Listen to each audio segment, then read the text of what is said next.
when our Holocaust Memorial Program down at Oregon State University, or generally speaking, schools look to educate young people, look to really move them into the world of the Holocaust so they can understand the tragedy and they can become determined to move against it.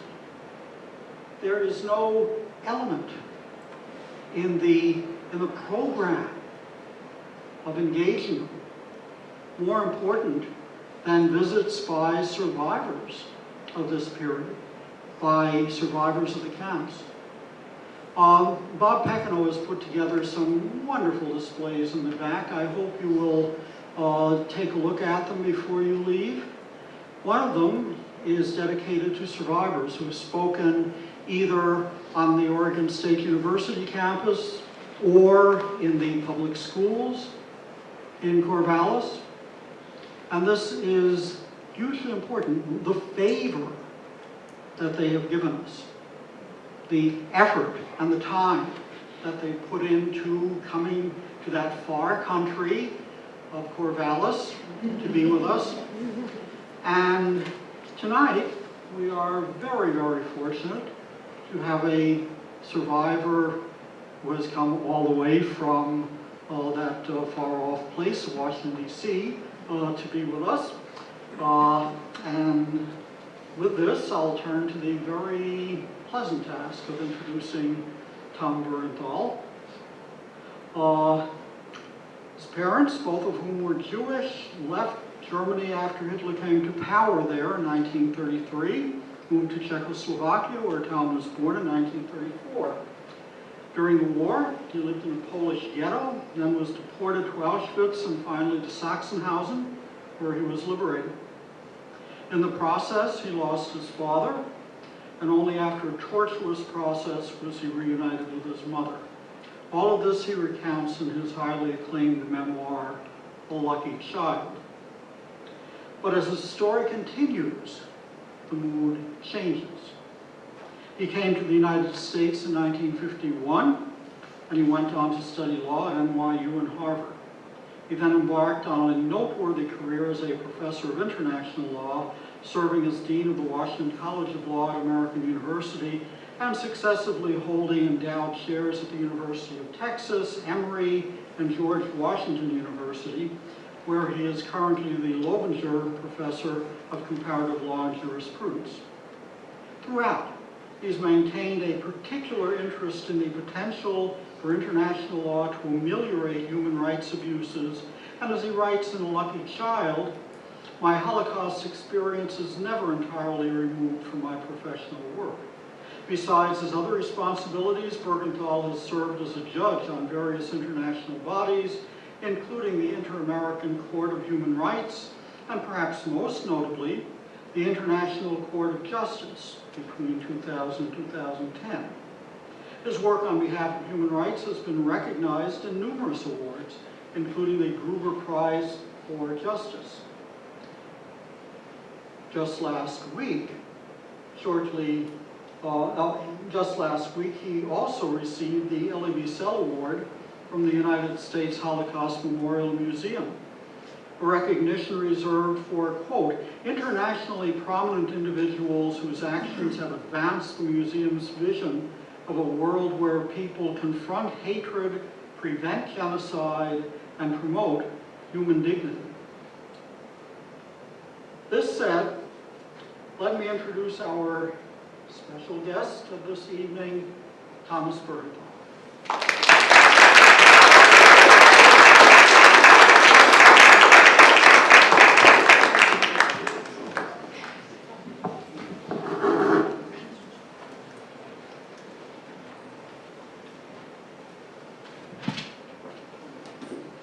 Thank you very much, Paul. First of all, I'd like to express a little concern for all of you who are freezing from this air conditioning. I have a jacket, but I look around, and many of you are freezing, and it could be turned out for that, particularly those who are not wearing jackets. It would help. It keeps you awake, I understand, but it's going a little too far. Well, I'm really, truly delighted to be here with you.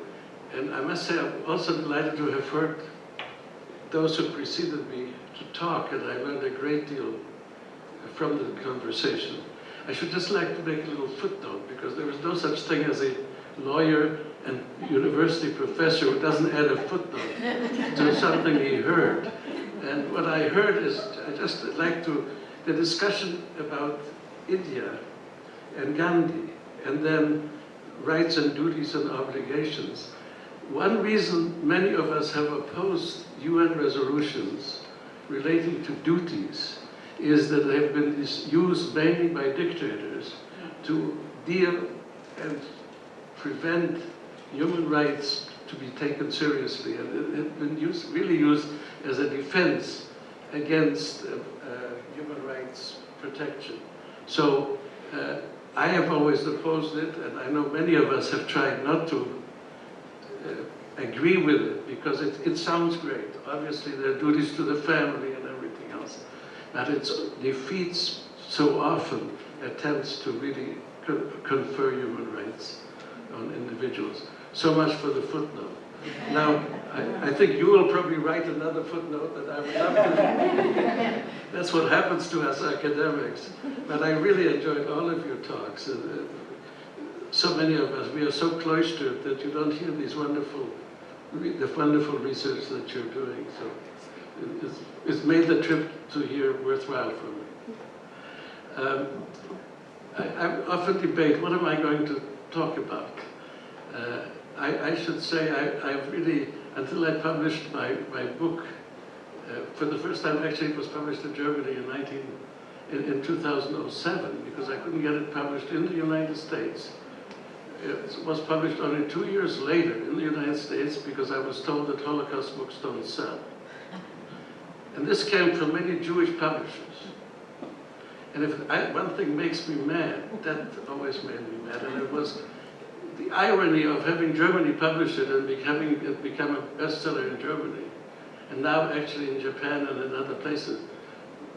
My sons kept saying, why don't you send the copies of the acceptances to the publishers should you turn it down in the United States? What I decided to talk about, rather than give a big talk, is to just tell you what happened to me in the concentration camp. Because many of you probably have never heard sort of the one story you hear about 6 million, and many, many numbers, but you never hear what happened to one little family. And so let me just run through it. First of all, I should say that today, tomorrow, maybe the day after tomorrow, and I'm not quite sure of the date, is the 70th anniversary of my liberation from the concentration camp. 70 years, and I'm still here. And I think my father would have been proud that Hitler didn't make it longer than I. Very simple, you've already heard that I was born in Czechoslovakia. By 1931, we were already on the run. We went to Poland because my father expected to receive a political visa to go to England. We got it. We were on the train going to the Balkans because the Germans had just invaded Germany, September 1, 1939.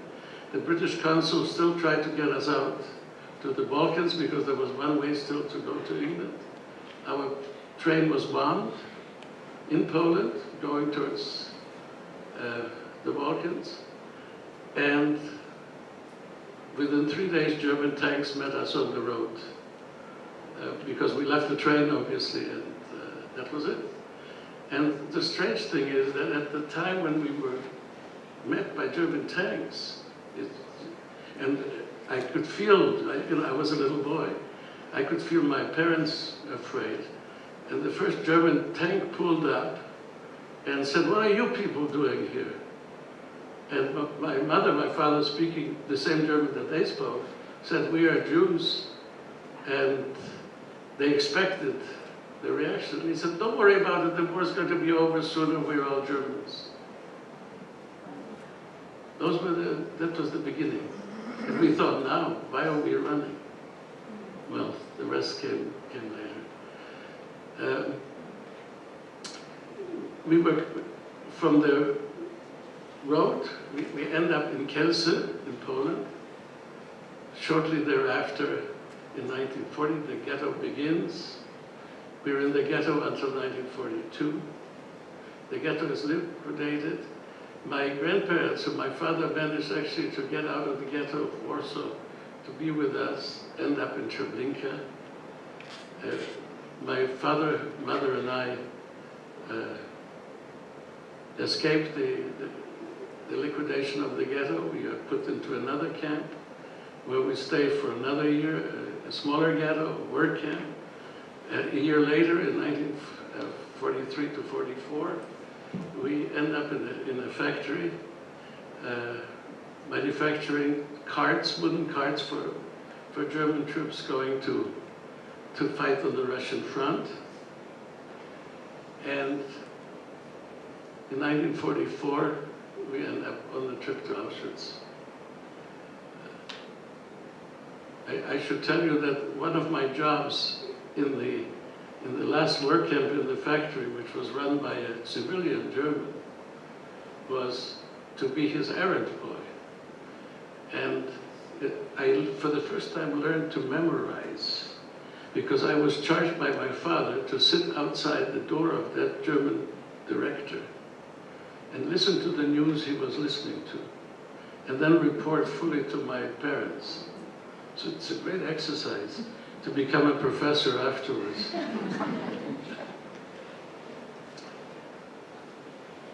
We were told when we were loaded on the train going to Auschwitz that we were actually going to Germany because workers were needed.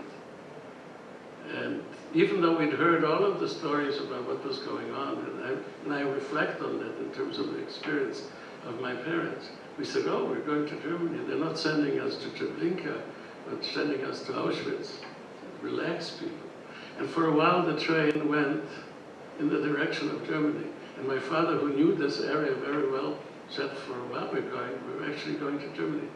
And suddenly he realized they're turning to Auschwitz. How did I get into Auschwitz as a child? Hardly any children got into Auschwitz as children, because there was a selection at the entrance. When the railroad cars came in, there was a selection. All children, old people, sick people immediately went to the crematorium, to the gas chamber and the crematorium. We came from a work camp, so they assumed that there were no invalids, no children or old people. And so there was no selection. I was separated from my mother. My father and I came in. That's how I got in. That's the title of my book, A Lucky Child, because those things. I was lucky. I always say I was lucky to enter Auschwitz, and people think I'm crazy. But I was lucky because I wouldn't have survived. Actually, what happened, and I should tell you this, the title goes back to the time when we were waiting in Poland for the visa.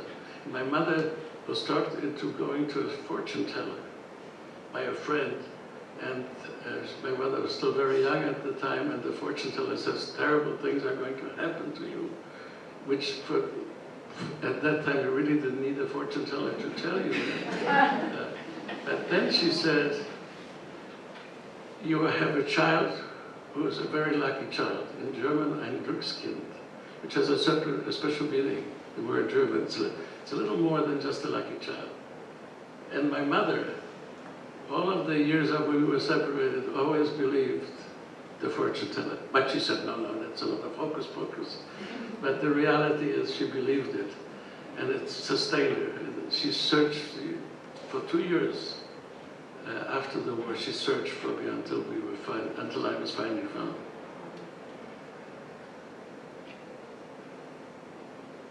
Auschwitz was, I was again fortunate in Auschwitz because I was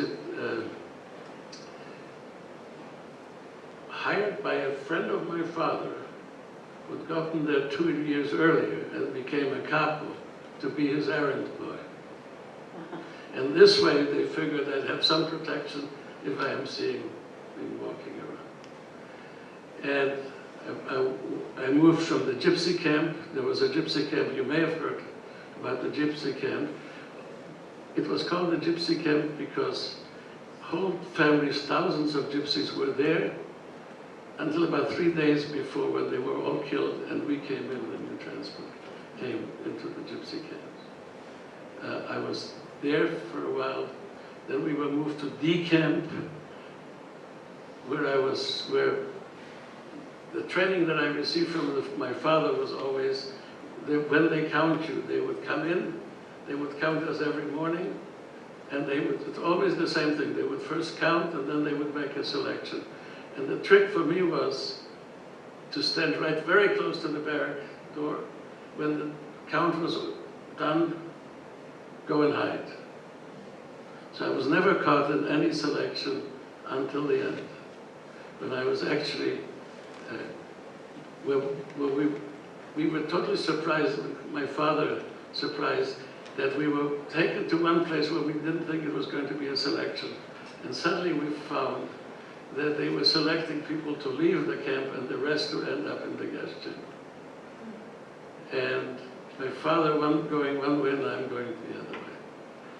And the other way, doctors all like a number of German doctors doing the selection.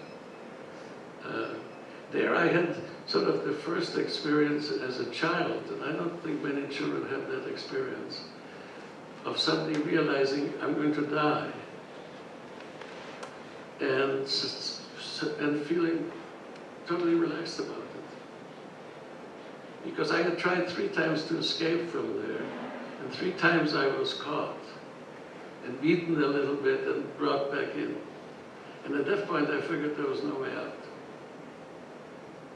Well, they didn't have enough people to take us to the gas chamber. So the truck that arrived for us, which we all thought was going to take us there, didn't go there, but it went to one of the sick camps that was very close to the crematorium. But it was a separate camp where just a lot of sick people who were gradually taken to the gas chamber. And there, a Polish doctor saved me. And let me tell you how I'm telling you what it was to live or to die in the camp, and you have to sense that. A young Polish doctor, I don't know why he got there, as an inmate in the camp, changed the red mark that was on my name card. That is to say, we all had a card with our name on it, our number mainly, the camp number. And there was a red mark in the back. And he tore up my card. And so when they came to get all of those who were in that transport, I wasn't called. I slept through it. When I woke up, they were people who had been next to me were gone. And then I found out what had happened. I jump a little. There are lots of things in between that we don't need to discuss, even since it got a little warmer. In January of 1945, the Soviet troops were moving closer and closer to Auschwitz.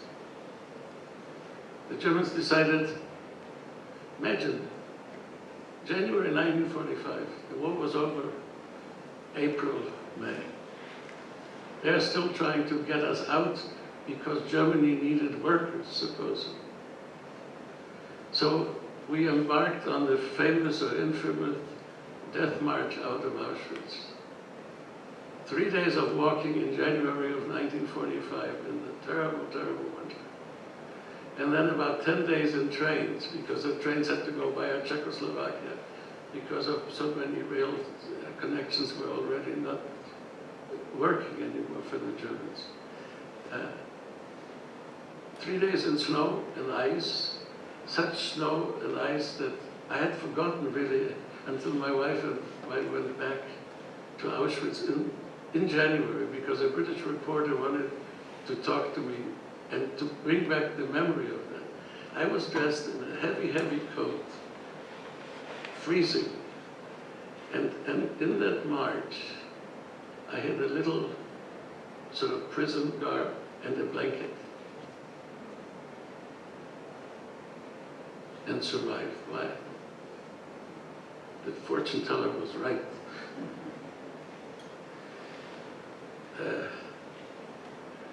When we arrived in Sachsenhausen, which is a camp near Berlin, which was sort of a camp where they used to take visitors to show them how well treated people were in concentration camps. When I arrived there, by that time, the toes on my foot had totally turned black, and the nerves were just going to such an extent that I had to put one foot on the other foot to stop it from moving, whereas of course it wasn't moving, it was the nerve acting. And then there was a hospital there. So my friends, and there were two of us, the three of us who actually held together through the march and everything else, said, you have to go to the, just tell them to put something on, because nobody wanted to go to the hospital, the Revere, because you got up there, you never came out. They treated you, they cured you, and then they killed you. So I finally had no choice, I went. I walked in, they took a look at me, and I think it was a French prisoner of war medical doctor. But before he came in, I was just talking to two people who appeared suddenly on my side. Before I know it, my hands were tied down and ether was poured over me, and I was out, and they operated. And I've lost only 2 toes, which isn't a big price, and a few other problems with the rest of the toes on one foot. And not long after that, because if it had been gone much longer, I wouldn't have been alive and others with me. You could hear the cannon, the artillery fire. Soviet troops were approaching, we were close to Berlin. I was one of the few, I was in a barrack with prisoners who were in terrible shape. So they send me out, go and look, kid, to see what's going on. And I look, and they had a balcony there with one of the big German machine guns sitting there. There usually 2 SS on the balcony. They were gone. So I go back, and I say, the SS is gone, and they say, the kid is imagining it. I go out again and look. I go out again and look. Not there. And not long after that, maybe a half an hour, when I go back, there's suddenly a ringing of the gong that something called an Appellplatz, where we had to line up to be counted and to be marched and everything, and selected for work. It starts ringing. 3 Russian soldiers with something that looked like a jeep, and it wasn't quite, were there yelling, "Vojna kaput!" The war is over. You're free. And they open the doors. They don't come in, nothing. And where are we going to go? Where am I going to go? Fortunately, there was a Polish, somebody, a young man next to me, and he said, the 2 of us, let's go out. And when we get out to the gate, they say, don't go this way because the fighting is still going to go this way. So to make it very fast,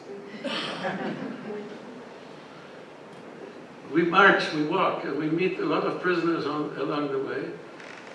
The houses where German lived, we're now in the towns, are empty. Because the Germans were told, you better run, the Soviets are coming. rapes and everything else. So all of the houses are for us to take. So we go, and for the first time there's sheets, there are even plates on the table still in places. And there are just a few of us, but there were a number of Hungarian Jewish women who went and walked with us after a while. And a number of Polish troops that we were there, we sort of taken over. We were living there more or less. And so there was a Polish division, the Kosciuszko division of the Polish army, which was part of the Soviet army. When the Soviets were still working with the Germans, they sent all of the Polish soldiers to Siberia, but then they needed them, so they made them into the Kosciuszko division, who fought with them all the way to Berlin. And they saw that I was speaking Polish, and they said, a Polish boy.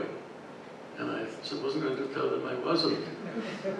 So I became a mascot of the Polish First Division of the Kosciuszko division. With a gun, you'll see it in my book. With a gun and a little uniform, and I lived a wonderful life. And the kids who read my books, that's really the thing that gets to them. When they see you, you still have the gun. Well, eventually, a Jewish soldier, we are then, I participate in the Battle of Berlin, which consisted of my sleeping basically in a Russian tank. And then within a few days, the war basically is over, and I am 11 years old. I was born on May 11, 1934. The Polish division goes back to Poland. I spend a little time with them in Siedlce, those of you who know Poland. And then a Jewish soldier says to me, I better take you out. You don't want to stay here much longer. We don't know what's going to happen. I end up in a Jewish orphanage in Auschwitz.